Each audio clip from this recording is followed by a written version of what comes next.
겸손과 기도. 찬미 예수님. 그때의 목자들이 베들레헴으로 서둘러 가서 마리아와 요셉과 구유에 누운 아기를 찾아냈다. 목자들은 아기를 보고 나서 그 아기에 관하여 들은 말을 알려주었다. 그것을 들은 이들은 모두 목자들이 자기들에게 전한 말에 놀라워하였다. 그러나 마리아는 이 모든 일을 마음속에 간직하고 곰곰이 되새겼다.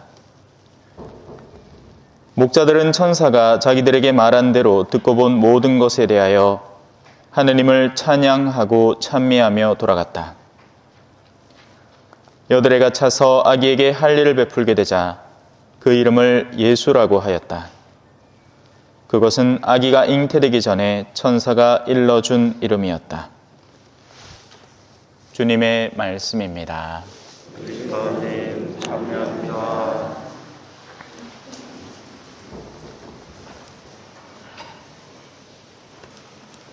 복음 읽는데 효과음이 막 들리더라고요. 우리 어르신들 어쩌겠노, 그죠? 네. 찬미 예수님. 예. 마리를 들이세. 기억력이 조금만 이제까지 할 낀데 기억력이 딸립니다. 오늘 부르기 딱 좋은 노래지요. 입에 착착 붙지 않습니까? 그죠? 예, 저는 입에 붙고 여러분은 귀에 착착 붙겠지. 자, 오늘 드디어 이제 성탄이 있었고, 오늘은 특별히 천주의 모친 성모 마리아 대축일입니다. 이건 이제 예수님의 본질에 대한 논의에서 비롯된 건데요. 예수님은 누구신가? 이야기 누군가? 라는 겁니다. 그래서 옛날부터 수많은 사람들이 이 아기의 정체에 대해서 어떻게 혼란스러워하는 거예요. 왜냐하면 인간이 상상할 수 있는 범주가 아니기 때문이죠. 그걸 통틀어서 뭐라고 하느냐 하면 신비라고 합니다. 신비. 그래서 신앙의 신비요. 신앙도 사실 신비예요. 우리가 세속 것들 안 쫓아가고 하느님을 쫓아가겠다라는 건 인간의 본성에 따르면 말이 안 되는 이야기라고요. 그래서 우리가 이해할 수 있는 범주를 벗어난, 여러분 전화기 좀 살펴주세요. 예. 우렁차다 소리도. 예. 전화기 좀 부탁드립니다. 예. 지는 괜찮은데 주변 분들이 그하면 분심이 들어갔고. 예. 자, 다시 한번 집중해 볼까요? 뭔 얘기했노? 뭔 얘기하고 있었는데 까먹었다. 아, 신앙의 신비. 그래. 그 신비란 말이에요. 신비. 우리가 이 신비라는 건 아예 모른다는 게 아닙니다. 신비라는 건 아직 우리의 지적 능력, 우리의 범주 속에 드러나지 않았다라는 거죠. 그래서 하느님은 영원한 신비세요. 그리고 그분을 지복직관한다는 것에서 기쁨을 누리는 것을 우리는 이해하지 못합니다. 왜? 자, 예를 들어 여러분이 책 한 권을 샀습니다. 이거 암만 이게 내용이 많아도 1년 365일 보고 나면 그 다음에는 어떻게 됩니까? 지겨워집니다. 이제 보기 싫단 말이에요. 하지만 하느님은 보면 볼수록 양파 같은 분이야. 까면 깔수록 그 안에서 우리가 미처 알지 못하던 당신의 심오함과 선이 숨어 있는 분이란 말이에요. 그래서 하느님을 바라보면서 머무른다는 것은 우리의 영원한 행복이 되는 겁니다. 우리가 그게 뭔지를 이해를 못해요, 지금. 그냥 유추할 뿐이죠. 억시 좋은 기다 이래 생각하시면 됩니다. 그런 신비 안에 포함되어 있는 영역들이 여러 개가 있는데요. 삼위일체도 신비죠. 십자가도 신비입니다. 그죠? 심지어는 인간 자체가 신비입니다. 이 좁은 몸띠 안에 우리의 상상력은 온 세계를 훑고 온 우주를 훑고 다니니까요. 그런 인간이 또 죄를 짓는 것도 신비입니다. 그래서 죄 역시도 하나의 신비예요. 어떤 경우에는 이 죄를 통해서 어떤 사람은 하느님을 더 적극적으로 만나기도 하죠. 그래서 묵시록에는 너희가 뜨겁든지 차갑든지 해라. 미적지근하면 내가 너희를 입에서 뱉어버리겠다 라고 적혀 있습니다. 그죠? 이런 신비 가운데 하나가 강생의 신비라는 겁니다. 아니, 하느님이 어떻게 인간이라는 존재 안에 들어올 수 있나? 그래서 옛날부터 사람들은 이걸 혼란스러워했고, 그로 인해 야기되는 여러 가지 이단들이 있었습니다. 뭐 아리우스 이단, 뭐 필라, 필, 어쩌고 저쩌고, 하여튼 이름도 복잡해. 예. 신부도 모르는데 여러분 들어도 더 모르겠지, 그죠? 그래, 알 필요 없다는 얘기입니다. 핵심은 이거예요. 야, 예수님 신 아니다. 인간인데 신처럼 빈 것 뿌이다 라는 거 하나. 두 번째는 야, 예수님은 신인데 인간인 척하고 흉내낸 것 뿌이다. 십자가 위에서 십자가 못 박으니까 아프지도 않으면서 아야 꼭 살살 박아라고 세 번째 뼈 밑에 박아라 아야 하고 연기한 것 뿌이다. 뭐 이런 뉘앙스로 가는 겁니다. 왜냐하면 그게 합리적이기 때문이죠. 인간은 자기의 기준에 맞춰서 신앙을 재해석하는 걸 즐겨 하다 보면 흔히 옆길로 빠져나가는 겁니다.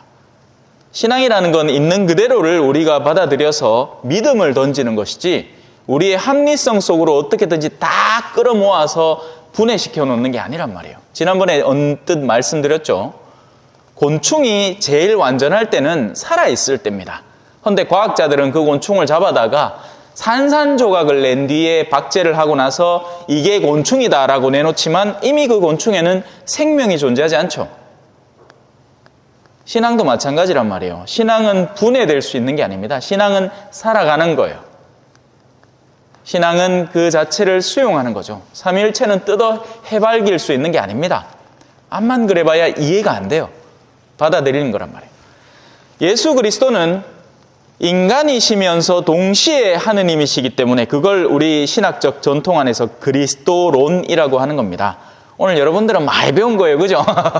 신비에 대해서도 배우고 그리스도론에 대해서도 배우고 그 그리스도론에 관련된 이단의 대표적인 두 가지도 배우고 물론 기억은 못 하시겠지만 실컷 이래봐야 어디 뭐 농담 찌끄레기 하나 떡 했는 거 그런 것만 나중에 오늘 신문 뭐 가져놓고 하면 신부님이 오늘 우스갯소리 오늘 노래 부르더라 노래 이렇게 하고 말아봅니다. 뭔 얘기인지 하도 모르고 그죠?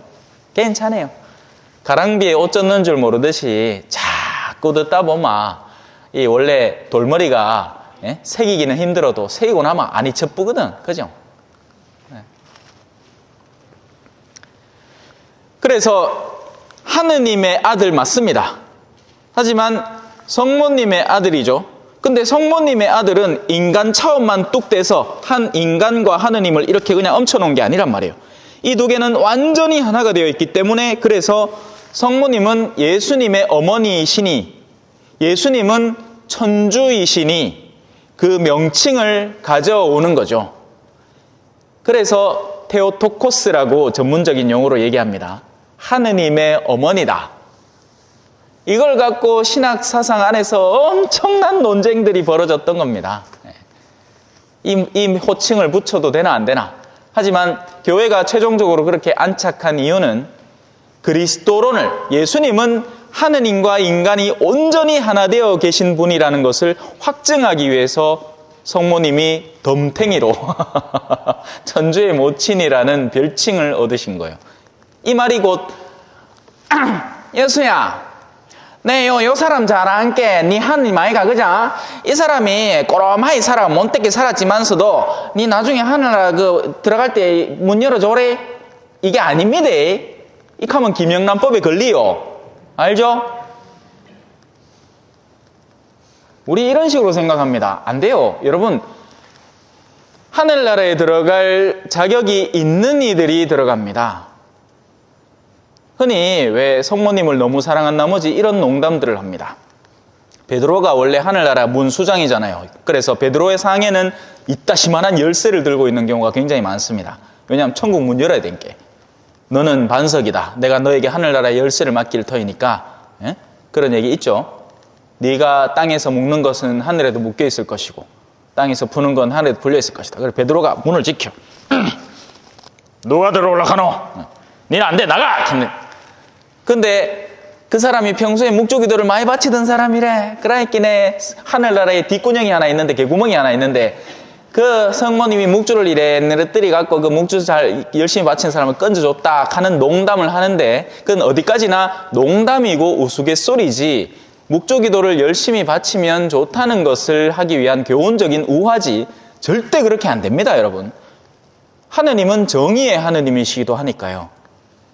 지금 여러분이 코로 숨 쉬는 동안에는 자비의 하느님의 얼굴을 보여주세요. 그러니 지금 자비를 만끽해야 됩니다. 어떻게 해요? 고해성사가 있잖아요. 여러분이 뉘우칠 수 있는 기회가 잔뜩 주어져 있단 말이에요. 얼마든지 뉘우칠 수 있습니다. 얼마든지 다가와서 용서받을 수 있는 거예요. 근데 그걸 안 쓴다? 그리고 나서 요행을 바란다? 하느님 만만하게 보지 마십시오.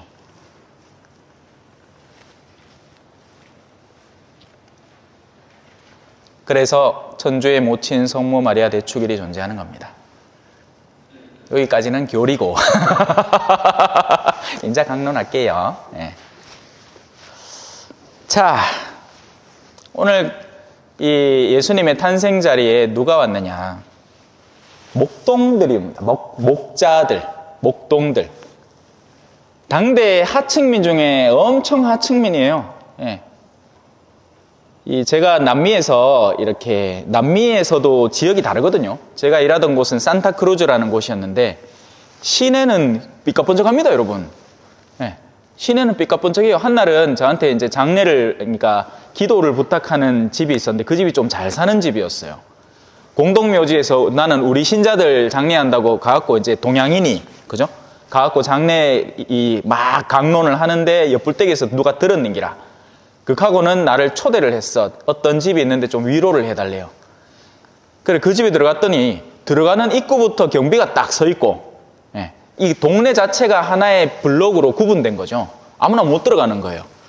거기에 이제 뚝 들어가갖고 집에 들어갔는데, 집이 2층 집인데 집 안에 엘리베이터가 있어. 근데 그 엘리베이터에 자기 딸내미 목이 걸려갖고 낑겨 죽어붙는 거예요. 그러나 이 사람이 미치려고 하는 겁니다. 오히려 가난하게 살았으면 거기 낑겨 죽을 일은 없겠죠.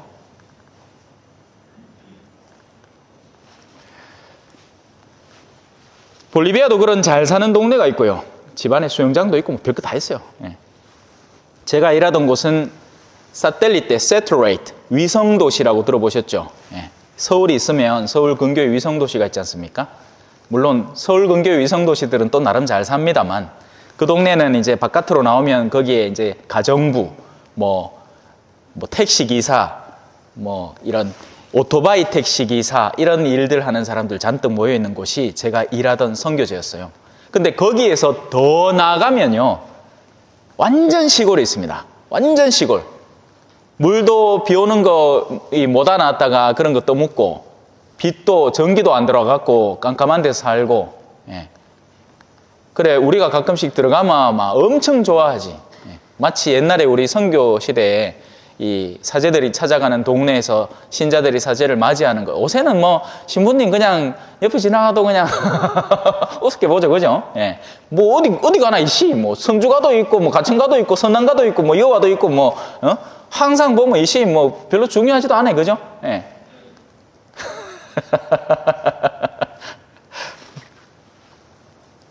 근데 그런 동네 중에서도 이 목동들은 집안에서도 못 살아요. 와, 양을 치야 된게. 문제는 양들이 풀을 하루마다 어마어마한 크기의 풀을 뜯어 먹어야 되는데, 그럼 그 풀이 어느 한 곳에 이래 정착해 갖고 있으면서 있을 수 있느냐? 없단 말이에요. 그럼 어떻게 돼요? 맨날 아침에 일나면 새벽같이 일나갖고 뭐 여서 성주 가는데 미사 가는데 고생했다 하는데, 가들은 그 정도 거리 배가 되는 걸 맨날 같이 돌아다니면서 양들, 그것도 다 양들 몰아갖고 가갖고 미기고, 그러면 거기는 풀이 이제 완전히 아작나는 거예요. 그러면 또 그 다음날 어디 가고 꾀째째 하얘가 막 코 찔찔찔찔 흘리고, 아들도 뭐 덩치나 좀 있고 이러면 모르겠다. 예. 어린 시절부터 이제 그 밖에 산업 현장에 내보내는 겁니다. 생활 현장에. 그런 이들이 목동이에요. 그러니까 한마디로 얘기하자면 예수님이 탄생하시는 순간부터 그 이전부터 예수님의 부모들이 예수님을 갖다 바치러 가서 비둘기 한 쌍 바쳤죠. 그 돈 없는 사람들이 바치는 게 비둘기 한 쌍입니다. 돈 있으면 그걸 왜 바쳐요? 양 바치지, 양. 이쁜 거. 퐁당한 털 복실복실한 거. 돈 더 많으면 소 바치지, 소. 우리 아들 좀 잘 봐줘서 신부님이 이번에 우리 아들 세례 받는데 좀 잘해줘서 하면서 막 돈 봉투만 이따만 거 줄까 해라. 근데 돈이 없이 있긴 해. 신부님, 우리 집에 있는 기라고는 달걀 몇 개 보입니다. 좀 봐줘서. 뭐 이런 느낌. 제가 이 장면을 생생하게 기억하는 게 이 사무실에 앉아 있으면, 선교지에서 사무실에 앉아 있으면 어떻게든지 저한테 감사를 표현하고 싶은 사람들이 찾아오는데요. 한날은 이제 머리도 막 지푸라기 묻어 있고 막 푸석푸석한 어르신이 까만 비닐봉지 하나 들고 와갖고는 신부님 요거 드시소 하는 기라. 뭔데요? 우리 집에 닭들이 낳는 거 며칠 모았대. 그래서 뇌물하고 갖다 주는 기라. 나는 돈 좀 얼마든지 삼을 수 있는데 왕난 이따시만한 거. 이 유정란이께는 막 크기도 쪼매하고 막 한데 아이고 고마 어르신 드시지 말라 갖고 왔어요 하면서 맛있게 삶아 무지요. 유정란은 알이 또 노랗거든. 희한해요 보마. 또 한날은 성탄 무렵이었습니다. 오토바이 택시 기사를 하는 분인데 저한테 봉다리를 하나 들고 왔어요. 떡 받아보니까 뭐가 짤랑짤랑해. 돈이 가득 들었어요. 이거 웬깁니까? 아이고 내가 딴 건 뭐해도 오늘 하루만큼은 내 하루 번 거 일당은 성당 내야 되겠다고. 여러분 가난한 과부의 랩톤 두릅이 딴 게 아닙니다. 하나만 더 에피소드를 얘기하면 제가 아파 쓰러진 적이 있었거든요. 급성 간염 걸려서. 우리 원당 애들이 자기들이 갖고 있는 용돈들을 다 모아온 거예요. 동전을. 기억이 생생합니다. 신부님 보태 쓰라고. 하루 병원비 $100씩 나가는데 그거 동전 찌끄레기 그거 해봐야 빵 하나 사 먹기도 뭐 가당 차는데 그거 갖고 신부님 어떻게든 보탬 되라고. 자기들은 아는 거예요. 아프면 돈이 없으면 이게 병원 치료도 제대로 못 받는다는 걸 아는 겁니다. 내 그 동네 유지인데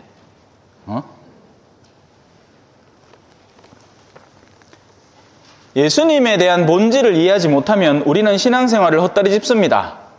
신앙 안에서도 잘난 신앙인이 되려고 하죠. 다른 사람보다 뛰어난 무언가가 되려고 합니다. 그러면 그 자리에는 예수님이 없어요. 사실 우리는 이걸 알고 있죠. 최후의 심판이 어떻게 이루어지는지. 너희 가운데 가장 보잘것없는 이 하나에게 해준 것과 해주지 않은 것이 답입니다. 그래서 하느님은 당신 외아들을 보내면서 목동들이 찾아가서 찬미할 정도의 자리로 보내버린 거예요. 왜? 사랑하기 때문에. 우리는 자식 사랑한다 하면 자식들한테 막 해줄 거 못 해줄 거 다 해줄라 하죠. 그러면 그 자식들이 그걸 감사할 줄 아느냐? 감사할 줄 압니까? 아니에요. 왜? 처음부터 받고 살았는 걸 뭐 당연하다고 생각하지. 이거 안 해주면 섭섭해합니다. 그런 게 자식들이에요. 그거는 어디 가나 마찬가지예요. 어떤 학자가 연구를 하면서 실험을 한 거예요. 동네 집 앞에다가 $1씩 하면서 지나간 거예요. 그 다음 날도 $1씩. 처음에는 사람들이 놀라죠. 왜 이러십니까? 근데 나중에는 돈 안 주고 한 달쯤 지나서 지나갔어. 갑자기 사람들이 오늘은 왜 안 갖고 오노? 하면서 막 멱살 잡고. 지키라고. 사람이란 그런 겁니다. 늘 봤던 것에 익숙해지고 그게 자신들의 권리인 줄 알죠. 여러 면에서 그래요.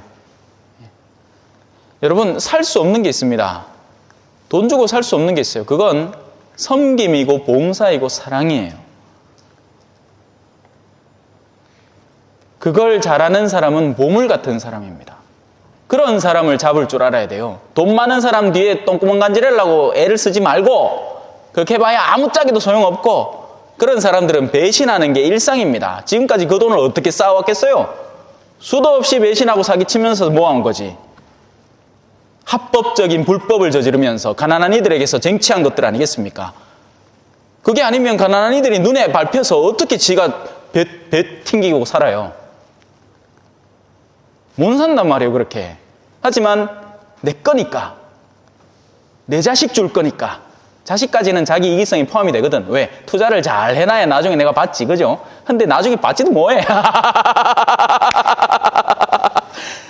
자녀 리스크라고 들어봤습니까? 실컷 모아놓고 쌓아놨지만 도로 다 뺏어간다. 쓸개하고 창자까지 다 빼간다. 이놈이 뭔 자식이고, 그죠? 신부를 만들어 놨지만 하다못해 명절 때 식사라도 한 끼라도 할 끼인데, 그죠? 예? 제가 뭐 딴 거 해드릴 거 있겠습니까? 예. 때되마 모시다가 식사 한 끼 하고. 예. 그 장면이 오늘 복음의 장면입니다. 목자들이 아기를 보고 또 자신들은 명석치 못하단 말이에요. 예. 하지만 천사들이 들은 말을 고스란히 기억해서 전해주는 겁니다. 예. 그러니 이게 놀랄 노자죠. 우리 대구교구가 성모당 알죠? 성모당 엑스 보토 임마콜라타 콘셉시오니라고 적혀 있잖아요. 원죄 없이 잉태되신 분에게 드린 서원 보토 from X로부터라는 말입니다. 그게 이제 프랑스 파리의 루르드를 그대로 본뜬 곳이거든요. 루르드에서 무슨 일이 있었느냐? 거기에 이제 한 꼬마 아이가, 여자아이, 성녀가 어느 날 계시를 받기 시작한 겁니다. 근데 신부님이, 본당 신부님이 이게 진짜인가 아닌가 확인할 길이 없잖아요. 근데 부인이시여, 그때는 이제 부인이라고 불렀으니까 뭔가 신비한 빛을 내는 황홀한 부인이니까, 부인이시여, 제가 우리 신부님한테 뭐라고 말씀드려야 됩니까? 하니까 이렇게 얘기해라. 원죄 없이 잉태되신 분이라고 얘기해라. 그래서 그 얘기를 본당 신부님한테 했어요. 그랬더니 본당 신부님 깜짝 놀란 거예요. 왜? 그때 당시에 가톨릭계 안에서 이걸 교의로 만들 것인가 말 것인가를 한참 고민하던 전문가들이나 아는 영역의 단어들, 그것도 라틴어 단어들을 그 사람이 누구라고 하더냐 하니까 임마콜라타 콘셉시오니라고 합니다. 원죄 없이 잉태되신 분이라고 합니다. 하니까 깜짝 놀란 거지. 목동들은 천사들의 말을 그 성가정에 전하고 있는 겁니다. 우리가 영적으로 깨어 있으면 여러분의 내면에서 상상하지도 못한 표현들과 말들이, 예를 들어서 내가 누군가를 신앙으로 끌어오고 싶잖아요. 나는 무식한 사람이에요. 나는 글씨도 제대로 못 쓰는 사람, 맞춤법도 다 틀리. 그런데 내가 누군가를 하느님께로 이끌어오고 싶다는 갈증이 안에서 머무를 때 하느님은 나를 빨대로 쓰십니다. 당신이 그에게 전할 말, 그래서 너희가 사람들 앞에 나설 때 두려워하지 마라. 그때 너희가 해야 할 말을 알려줄 것이다 하는 게 그 뜻이에요. 여러분들이 여러분들의 능력을 순수하게 돈 버는 데에만 잔뜩 쓰고 세속적 가치를 추구하는 데에만 꽁꽁 쥐고 있으면 그 여러분들의 능력은 죽어버립니다. 하지만 여러분들이 한 번이라도 하느님을 위해서, 당신의 영광을 위해서 어떤 일을 실시해 보겠다라는 결심을 세울 때 하느님은 여러분을 하나의 장갑처럼 쓰시는 거죠. 일하는 분은 하느님이에요. 여러분은 그분 손에 끼워진 장갑에 불과하죠. 그게 목장갑이든 가죽장갑이든 화려한 장식이 붙어있건 그냥 뻘건 페인트가 붙어있건 아무 상관이 없어요. 힘쓰는 분은 하느님이에요. 맡겨야 되는 겁니다. 어디에? 우리 주변에 그 누구도 보살피지 않으려고 드는 가난한 이들을 돌보기 위해서 여러분들이 나서기 시작할 때 하느님은 여러분을 당신의 장갑으로 써서 상상하지도 못했던 일의 결과를 이루어내게 만들어줄 겁니다. 또 가난한 사람 찾으라 할게는 또 없이 막 돌아다니면서 찾을 필요 없으면 돼. 예. 바로 가까이 있어, 가까이. 여러분 자녀 중에 한 명, 부모님 중에 한 명, 일가 친척 중에 한 명. 근데 누가 가난한 사람이냐? 돈 없는 사람이 가난한 사람이 아니고 마음이 가장 차갑고 아픈 사람. 그게 진짜 가난입니다. 그 사람은 영원을 못 누릴 거예요. 그러니 우리가 할 수 있는 기회를 다해서 그에게 작은 빛이라도 하나 던져준다면 그가 언젠간 스스로 바뀌겠죠. 자, 이제 복음 환호성을 이해할 수 있을 것 같습니다. 하느님이 예전에는 예언자들을 통하여 조상들에게 여러 번 말씀하셨지만 이 마지막 때에는 아드님을 통하여 우리에게 말씀하셨네. 그리고 그 말씀은 명확하죠. 가장 낮은 곳으로 가면 나를 만날 것이다. 아멘. 찬미 예수님, 겸손과 기도.